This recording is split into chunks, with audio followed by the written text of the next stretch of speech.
Governor, you've taken some heat on something you said about homosexuality. I was struck by your comments. I want to show what you said. I may have the genetic coding that I'm inclined to be an alcoholic, but I have the desire not to do that. And I look at the homosexual issue as the same way. You're saying alcoholism is a disease. We know that. Are you saying that homosexuality is a disease as well? I think my position's been fairly clear on that for a substantial period of time. And here's what's more important. Just tell us your position. No, I'm going to tell you where I think we need to be as a country and what we need to be focused on, and that is not on these social issues.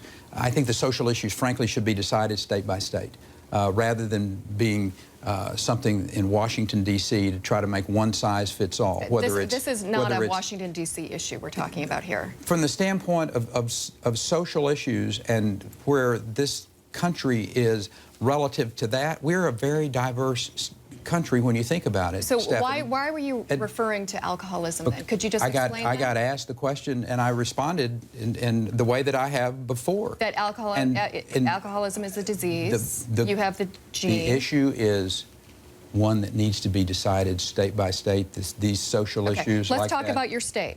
Your Republican Party in Texas just adopted conversion therapy as part of their political platform. Now, conversion therapy is when there's a belief that you can, through therapy, cure people of being homosexual. Now, that's been rejected by the medical community for almost 4 decades. That's being decided by Texas. You're the governor of Texas. You're the leader of the Republican Party in Texas.